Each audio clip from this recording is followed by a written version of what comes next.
Well, hello everyone. Welcome to another video of History by Podcast. Today I'm joined by Dr. Justin Sledge. He has a YouTube channel called Esoterica. For those that have not heard of it, I'll have a link to his channel below. And today we're going to be discussing his thoughts on the origins of Gnosticism and the different Gnostic sects that existed. So welcome to the show, Justin. Thank you, Jacob. Thank you for having me. I've been a long-time fan of your channel and watched a lot of your videos, and you do great interviews. So I'm glad to be on the channel. Oh, thank you. And likewise. Um, all right, so let's get right into it. So there are many different sectors of Gnostics. That existed that believed in different kinds of things, and some of them, as described by early church fathers, appeared to believe that Jesus wasn't crucified. Not all of them believed that, but some of them Mm-hmm. um, believed that. So, what do you think about that? And what do you think caused this movement to originate, to exist? Right. So there's a couple big things there. The first is just the category Gnostics. Right. This is a category that has been undergone a lot of what's the right word? Skepticism in the past recent years for really good reason. And several of the reasons why there's a lot of skepticism about this term is that one, it's a polemical term. It's a term almost always used by the Apostolic Fathers as sort of a grab bag for all the stuff they don't believe in. And so if you don't believe what they believe, they throw you in the Gnostic basket and you're one of the bad guys. So that's one thing, is that this term just sort of becomes a grab bag for, so-called heretics. Um, and often it's the case that many of the people that get grouped as Gnostics have wildly divergent belief systems. And so, does it even make sense to group these people together? So that's another aspect of it. A third thing that's worth noting about the grouping of the Gnostics as a sect or as an idea. Um, is that most of them would have never identified that way. For instance, the largest group that now comes under the title of Gnostics were the Valentinians. The Valentinians never called themselves Valentinians. It's early apostolic fathers that named so-called heresies after their leaders, Valentinus. And Valentinus was clearly very successful as a Christian. He nearly became the Bishop of Rome sometime in the 160s, 170s, 180s. And so, not that the Bishop of Rome was as big a deal then as he is now, but they would have just thought themselves Christians, right? So if you were to ask a Valentinian on the street, a so-called Valentinian, what they were, I can guarantee you the two things they would have never called themselves are Gnostics. They'd have never called themselves Valentinians. They'd have called themselves Christians. And this really gets to the real, I think, big question, is that what's very clear early on in Christianity is that they're not quite sure what all this means. And there are lots of competing answers for what the soteriological message of Christianity means. And so you have a lot of competition in the sort of marketplace of ideas about what that means. And the Gnostics are just the ones that kind of lost, one can say, but they were clearly quite popular. So that's just a big caveat. I'm just going to stick that over there as a giant caveat that we should always keep in mind about this term, and the degree to which it's useful, and the degree to which, frankly, Paul isn't himself kind of Gnostic. He talks about salvific knowledge, and you know that's kind of sounds like Gnosticism. Um, so that's the big question, the sort of elephant in the room, and we can get into some of the details of some of these groups and what they believed. But I think the big thing is to note that there are a lot of Christians, many Christianities, as Bart Ehrman famously has it, and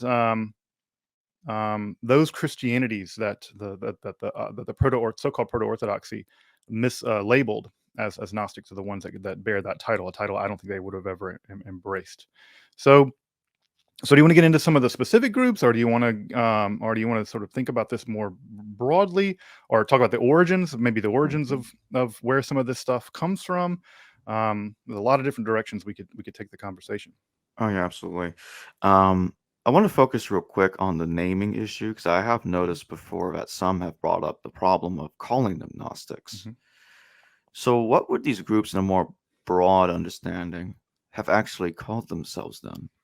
I think most of them would have just called themselves Christians. Mm. I think that the Valentinians would have called themselves Christians. Whoever wrote the Apocryphon of John, I think, would have just called themselves Christians. Um, so I think that that's probably what they would have denoted them of themselves. There's no evidence that they ever called themselves Gnostics, and so I think that we should just think of them as different species of Christianity, and they're species of Christianity that ultimately didn't win out, and because they didn't win, and the victors write the history, they become the boogeyman, the bad guys of the early Christian movement. But so far as we can tell, there were a great many of them, and a great variety of Christianities that flourished, especially prior to the 4th century. So essentially, the church fathers that are criticizing them are the ones that labeled them these terms to distinguish them from what they called true Christianity. Other ways of thinking about what the early church fathers are doing, and we're talking about folks like Justin Martyr and in his text. We're thinking about Irenaeus and his famous refutation, Hippolytus and his famous reputation. What they're doing is forging an identity as Christians. Everybody is forging an identity, at least the folks who are Christian, are trying to figure out what it means to be Christian. Because if you look at the Jesus event, which is to say the birth, teachings, execution, and resurrection of Jesus, if you look at those events, it's not clear exactly what any of that means. It doesn't interpret itself. And so you have to do the interpreting. If you're going to be a Christian, you have to figure out what all that means, what the soteriological story is. And so you have a bunch of Christians competing to try to have their idea about what it means to be a Christian accepted by other people. And so what we have is an identity formation process, and this takes centuries. In fact, I would say it's still going on now. It's never really ended in some ways. And what's going on is that these guys are often forming their identity via negativa, which is to say, you think about, again, being a teenager. Most of how you figure out your identity as a teenager is not about figuring out what you believe, because that's really hard work. A lot of what you do is figure out what you're not. So a lot of your identity formation is, I don't believe in this. I don't like this. I'm not my parents. Well, the early church fathers are doing something very similar. They're saying, we don't believe this. We don't believe that. We're not part of that group. And that process goes on for centuries. It's still going, really. And so what we get is that the early church fathers, people like Irenaeus, these so-called heresiologists, these folks that are doing that kind of polemical work, they're typically taking groups of people that they don't, or taking groups of people that they don't believe are doing Christianity correctly, orthodox. They don't have the correct beliefs. And they typically label them under the title Gnostic, or so-called Gnostic, which is the way Irenaeus actually labels them. False Gnostics, pseudo-Gnostics, he has them called actually. And what he does is he often names them after their leader. And so it's a slight, right? Because if we're Christians, that means that our leader is Christ. But if you're Marcionites, or if you're Valentinians, or if you're Sethians or whatever, then your leader is actually not Christ. Your leader is Valentinus, or your leader is Marcion. So by selecting them out and calling them Gnostics, or calling them Sethians, or Marcionites, or Canaanites, or whatever, there's 1,000 names for these groups. It basically is a way of marginalizing them and saying they're not really Christians. And so that's the tact, right? That's the tact that someone like Irenaeus is going to use. And it was incredibly effective. We don't have a single instance where, when a so-called Gnostic actually attacks Irenaeus, his massive book against the heresies. So that's the tact of what they're up to. So again, should we trust a category invented as a tool in a sort of inter-Christian fight in the 2nd century? I don't think we should. I don't think there's any good reason to do that. I think we should use modern scholarly categories, and if we have texts that have survived from these groups, so we should let them speak on their own terms, rather than having them speak through the terms of their opponents. That's just not good historiography, in my opinion. That's why there's so much skepticism about this term. It's a polemical term. So let's focus on the origins for a moment. Some scholars think, I think one of the names was Walter Smitholz. He thought that that Paul's reference in one of the letters to the Corinthians to a group of people that sound like Gnostics to him made him conclude that the Gnostics existed in the days of Paul. But I've noticed that from what it appears, most scholars believe that the Gnostics starts originating in the early 2nd century. Mhm. And so my question is, would it be fair to say that the Gnostics, although there are some like Basilides and Cerdo that are said to have existed before Marcion, it seems that based on the criticisms, most seem to focus Marcion or most seem to focus upon Marcion as at least being the originator of the Gnostic idea that the He's Jewish certainly God, early. He's quite early. That's right, to a certainty. And the Jewish, Marcionism was an early popular form of Christianity. right, The truth of the matter is we don't know. Scholars are highly. There's a lot of debate about this. Um, so I guess there's really two questions here. We can think about the Gnostics as sort of a big group of people, and we can drill down into a specific type of Gnostic, which we might call the malevolent demiurge tradition, which is a subspecies of Gnosticism that believed that the creator of the world, of the physical world, was evil, and that the physical world, by extension, is evil. And there are a lot of flavors of that, whether you take the slightly less aggressive version that we find in Valentinus, or the very aggressive version that we find in the Apocryphon of John. Um, so there's a lot of flavors of that. So we can talk about Gnosticism in a big way, or we can talk about these malevolent demiurge traditions. And I think what you're asking really is about this malevolent demiurge tradition, because I think there were lots of knowledge-based salvation. What's the right word? Knowledge-based salvation theories that existed going all the way back to Plato and things like that, right? Plato basically is a kind of knowledge-based salvation, and that's true of Hermeticism and other things as well. And I wouldn't categorize as Gnostic really. Um, as far as the malevolent demiurge tradition, which I think probably is what you have in mind, is that right, Jacob? yes, Yeah. Okay. So if insofar as we're drilling down into that tradition, um, there's a couple of moving parts, right? There's a couple of moving parts, and the big moving parts are how did we get, and this is the big mystery, how did we go from basically Greek philosophy up to this point, which is where these so-called Gnostics are going to emerge intellectually? Where do you get from the position of someone like Plato that the demiurge is ultimately good, right? Now, the world, the physical world, is not perfect because well, it's an imperfect substance. Matter is just imperfect, and the demiurge did the best that he could. And, if you're a contractor and you start off with, crappy equipment, your house is never going to be that great, because no matter how good of a contractor you are, you're always limited by your equipment and by your building materials. That's Plato's argument in the Timaeus, that the world is imperfect, not because of the evilness of the demiurge, but because of the imperfection, the inherent imperfection of matter. So how do you go from there? And also, of course, in the Hebrew Bible, the God of the Hebrew Bible is clearly beneficent. Well, I say clearly, I'll check that in just a second. But generally, Jewish people in the antiquity regarded their God as beneficent. And that is to say, a good God, and that the world was good. In fact, the Hebrew Bible even says that, and God did it, and it was good. Tov ma'od, in some cases, it was very good. Um, so we have those two traditions coming into some kind of relationship sometime, on either side of the CE BCE time period. Kind of peg that with Philo and maybe Artapanus, and a little bit before.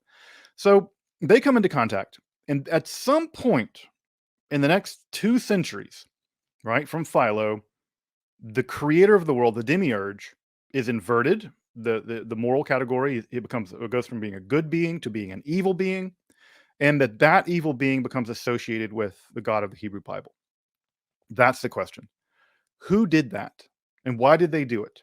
It's a very strange thing to do, and we know basically when it happened. Sometime between Philo and Marcion, sometime around then, maybe a little earlier than Marcion.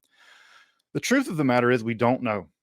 We don't know how it happened. We can start to kind of reconstruct an argument, and I find that M. David Litwa's argument is one of the more compelling on this case, is that what you have is that obviously Jewish people are not going to flip their God and make him evil.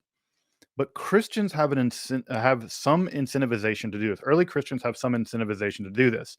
One, because they're reading the Hebrew Bible and they're noticing all the times that God's kind of a jackass and does evil stuff, like flood the world and lie to people and make them mutilate their kill their children, or whatever, right? So God does some morally suspect things in the Hebrew Bible. There's no doubt about that. And also, these early Christians are coming up against Jewish people. They're coming up against, and this is Elaine Pagel's argument, right? That at some level, the devil himself is actually modeled on Jewish people, and that's sort of a ground floor for pretty significant anti-Semitism development in Christianity. So they're coming up against basically a Jewish resistance to their movement, and we know that existed from the New Testament. It's really easy to see that the Jewish establishment did not like the Jesus movement for, I think, relatively obvious reasons. And I think what you get is that there had to have been um, some fringe, and I don't think it was ever a big group, but some fringe element of early Christians who made, I think, what is a very logical conclusion. They were facing adversity from the Jewish crowd. They were living in a world of a great deal that was pretty bad. I mean, you think about the world of the second century, especially living in maybe Alexandria, where a big pogrom happened in the second century. The Bar Kokhba rebellion had just happened in the 130s in Judea. The world of the Christians and the world of Jewish Christians at that time, who were probably much more Christian than Jewish by the second century, the world was bad. The world just looked bad. You can imagine that they did not fare well under the Bar Kokhba rebellion. I imagine any non-Bar Kokhbaites in Jerusalem, which seems to have been the center of the Jesus movement prior to Bar Kokhba, at least in Judea. I can imagine they did not fare well. Even the rabbinical establishment that didn't back Bar Kokhba did not fare well. Bar Kokhba was known to mutilate people who didn't support him and his messianic rebellion. You had the big slaughter, really a genocide in Alexandria in the second century. And so I think that there must have been some fringe Jewish Christians that made what must have been just the obvious move. And also another element to throw in here is Jewish bitheism. There was also a widespread heresy in Judaism at this time as well that's flowing out of the Merkava movement called the two powers in heaven heresy, which is what we call it now. That belief, basically, there were two powers in heaven. There was Yahweh, and then there was some other lesser power. Yahweh Katan is sometimes the way the text gets put it. You see this in Third Enoch, where Metatron is called Yahweh Katan. And this comes out of a kind of Jewish bitheism that seems to have developed sometime among the Tanaim. And I think when you put all those together and turn the key over, you crank up the evil demiurge tradition. You have a world in which there's every incentivization to demonize Judaism, and therefore to demonize the Jewish God. And you have this demiurgic tradition, and if you look around, the world sucks. You're being persecuted. Everything is on fire. It's a miserable existence. So of course this world's crap. It's evil. Our bodies are bad. You can already see some of that stuff in Paul. And there's also already a kind of anti-body dualism floating around with some in the Platonic world to some degree. And you just turn all of that over. You get Jewish bitheism, right? You get some, the cultural conditions on the ground, and you get a situation where there's an anti-Judaism already emerging. Marcion is certainly will be the tip of the spear of that. And you combine those, I think, and turn it over, and what cranks is this evil demiurge tradition. And it's not unreasonable. Again, given the cultural conditions, given the other conditions on the ground, I think that's probably the matrix of how it develops. Now, who developed it first? Not clear. Was it Marcion? Not clear. Was it someone before Marcion? I tend to think that it was. I tend to think that they were a bit more cosmopolitan. I think they were pretty learned in Greek philosophy, which I think also they probably have an Egyptian background. The way that the elaborate cosmologies that develop within some of these texts, like the Apocryphon of John or the Valentinian speculation, I think the ground zero is probably Alexandria, not Judea. And so I think that's the story that makes the most sense to me. But where we're going to ground zero it, I don't know. But I don't see it flowing out of Judea. I see it flowing probably out of an Egyptian intellectual milieu, in which there were lots of Jewish sects, some of which were unusual, like the Therapeutai. And I think that, not that I think that there's any connection between the Therapeutai and Christianity, but I think it's in that world that this malevolent demiurge tradition emerges. So it's a long answer, but it's a complicated question. And now, am I going to die on that hill? No, I'm not going to die on that hill. But that's the answer that seems to make the most sense to me. Do you think the Gospel of John could be somewhat aware of this? Because in John chapter 8, it talks about that the Jews are supposedly the sons of the devil, even describing the devil Mm-hmm. as the first murderer, which sounds like a conflation of the devil with Cain. Mm-hmm. What do you make of that? Yeah, I think that there's good reason to believe that if that community, if the Johannine community isn't part of this, they're adjacent to it somehow. Um, and again, this is to M. David Litwa's argument and Elaine Pagel's, which I think both are knocking on the right door, and I agree with both of them. I think they're wonderful scholars and appreciate their scholarship and think they're right here. That already it's developing, right? And again, when do we date John? 100 or so of the Common Era, sometime around there. I think there's a lot of debate about those things. I'm not an expert on that stuff, but yeah, I think sometime, you know, early second century, these ideas are cooking up. Now they have to exist in significant numbers by 180, right? So we're talking about we know for sure that in the 180s, Irenaeus is already contending with Valentinus and the Valentinians. So we know that by then, not only had they developed their ideas, but they've developed their ideas, they've written their books, and that Valentinus is close to getting the bishopric seat there in Rome.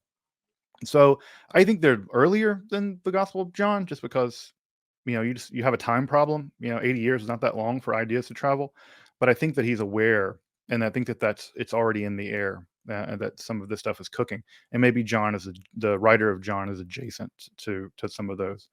Um, but again, how popular were these movements? It's hard to say. I mean, how many copies of the Apocryphon of John have survived, accounting for suppression probably by the church in the beginning of the fourth century, but you know 2 or 3 copies of the Apocryphon of John survive, one in Nag Hammadi, or 2 in Nag Hammadi, and I think one other one's found in maybe Oxyrhynchus or something. I don't think they were ever terribly popular. And, Gnosticism is all the rage now because, they give us a glimpse into some kind of world. And I think people want alternatives to Christianity for whatever reason. But I don't think these ideas are ever terribly popular. And I think that's attested by the manuscript tradition. We have lots and lots and lots of copies of other texts. Shepherd of Hermas was clearly incredibly popular. But whereas I think the Apocryphon of John, and it's not hard to see why it wasn't popular. The thing's a mess. I agree with Irenaeus. It's just crazy. That makes it cool to read. But I think most people looking at that, and if you look at the way that Irenaeus argues against it, using the method of religious expose, I thought, in his mind, if you just sort of told people what they believed, they would think, oh, this is ridiculous. Going back to Marcion and the idea that the evil demiurge idea came from earlier than Marcion. It's a 10th century church father of a sorts named Agapius, and I know that this is kind of very late in the game, but Agapius said something interesting, that Marcion seems to have inherited his teachings from an earlier person, Mm-hmm. a mentor of some kind. And it kind of reminds me of what you're saying here, that Marcion didn't necessarily originate the idea himself. Right. Yeah, I think, isn't it the case that, I mean, who was it? I mean, if it wasn't Marcion, but Valentinus allegedly traces his apostolic authority back through one of the disciples of Paul. Wasn't it Theudas? Maybe, I think it was Theudas. Um, Yeah, I think it I, probably I was. I think I can't keep all these early Christians straight in my head. But I think it's totally possible. I mean, and also I don't have any reason actually to doubt Valentinus. I mean, we sort of trace our way back to thinking that there was always a proto-orthodoxy, and that's certainly the line that the Catholic Church wants to tell, and I think it's a fanciful story. But yeah, I think that I've heard that too, that Marcion has some kind of some teacher, which it wouldn't be surprising to me. Um, I would have to see that source. I haven't looked that source up. I'm not familiar with that. And 10th century is pretty far away. We're almost a millennium out from that position. Um, but yeah, I think that's possible that that he learned this. And again, I think that there may be a we like tidy pictures in history, right? We like, oh yeah, it's Marcion. We like to, or Simon Magus. That's the way the church fathers wanted to do it. They wanted to pin it all on Simon Magus somehow. And I think what we have is a field. We have a matrix of things going on, and there's going to be what's going to happen is all kinds of things are going to pop out of this matrix. And I think that explains why you get so many different kinds of Gnosticism. And you get really really varied forms of this, and you also get non-Christian forms. For instance, one of the Gnostics that are Gnostic groups that we don't talk a lot about are the Uians, who I'm personally quite fascinated. And if you believe one of the major scholars on the Uians, Dr. Aaron Evans, she argues that the Uians were not even originally Christian, that they interpolate Christ Jesus into their text at one point, but they began as a totally distinct kind of group and only kind of got Christianized later. So I think that this is probably earlier and it's happening in sort of again a para-Jewish context, Jewish Christian context. Um, so I think it's happening. Although I will say that the Uian tradition does not have an evil demiurge. That does actually not exist in their tradition, which again just shows you the range of these kinds of so-called Gnostics that you can get sects that have nothing to do with evil demiurges. But the question coming back to Marcion, did Marcion learn this from someone else? That seems totally possible to me. Very rarely are people working in a vacuum. You think that to a degree, Gnosticism partly originated from the Pythagorean and also the Platonic idea about the demiurge as well? No, of course, yeah. I mean, but again, it certainly emerged. When we get demiurgic traditions, which Philo has, of course, he connects the God of the Israelites with the demiurge.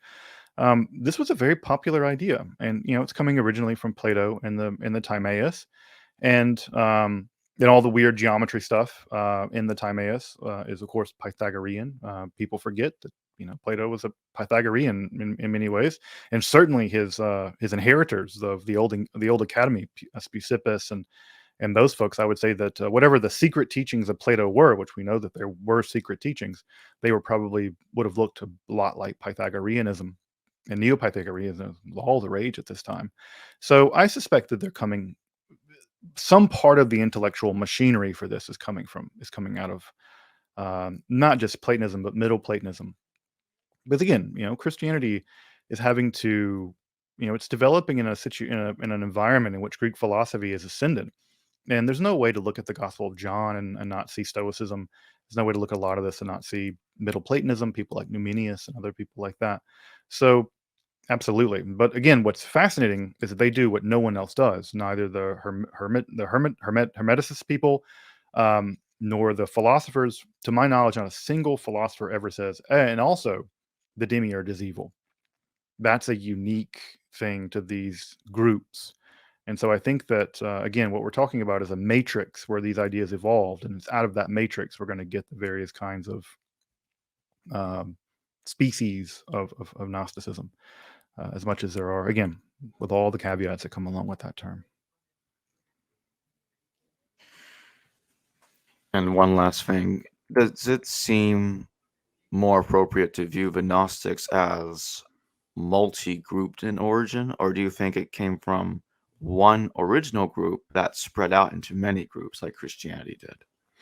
I think it's probably the case that we're looking at um, some kind of diffusion of ideas rather than it being sort of one school and all those schools diffuse from each other. I don't think it happened like that. I think that there must have been groups of people that came to similar conclusions, and those similar conclusions, and again, I think coming out of Egypt primarily, the cosmological myths that they develop, whether it's the Sethian myth or the Valentinian myth or other myth structures that we see, or allogenes and um, these kinds of texts, the so-called Platonizing Gnostics. Um, all of those bear to me the strike of of an Egyptian imprint, which is to say, this looks like the world of, we look at the cosmology of ancient Egypt and, the Ogdoad and the Enneads, and you look at the, sort of the indigenous theology of Egypt, and then what's downstream of it in Hermeticism and things like that. It looks to me like an Egyptian thing. So I'm thinking this is coming out of the ferment that was the intellectual world of Alexandria. Was there one original Gnostic? Probably not. It was probably a group of people coming to similar conclusions. And we can see this in the Gnostic literature. They fight with each other, right? We can see beef. That's a good example of some good Gnostic beef. For instance, the Euians are a great example of this. The Euians, who are responsible for Pistis Sophia and the two books of Eu, they are clearly, they know about the Sethians. They're talking to the Sethians. They're arguing with them, apparently. And one of the things that they do is they take the top trinity that exists in Sethian Gnosticism and they stick it into their system. But they don't stick it at the high part, right? The treasuries of light. It becomes just one of the emanations of the physical world. So what better shade, to cast upon Gnostics who hate the physical world, and certainly the Sethians thought the physical world was bad, than to make their highest trinity just one rung of the ladder in the development of the physical world. So it's also clear they didn't get along either. In fact, we have more anti-Gnostic, again, using that term loosely, we have more inner Gnostic polemics that have survived than we have polemics of the Gnostics against the proto-orthodoxy, of which basically none exist. So that tells me that they must be emerging and developing in parallel and not kind of all coming back from one source, whether it's Simon Magus or Marcion or what have you. Well, thank you for joining me today, Justin. Yeah, thank you, Jacob. Looking forward to seeing more of your content, and wish you all the best on your channel. Same to you. Thank you. Mm-hmm. Hello, viewers. Thanks for watching this video from the History Valley YouTube channel. Please don't forget to subscribe and hit the notification bell. And if any of you wish to further support this channel, please consider checking out this channel's Patreon page and becoming a patron, and/or donate through PayPal or through Super Chat during a live stream. Thank you.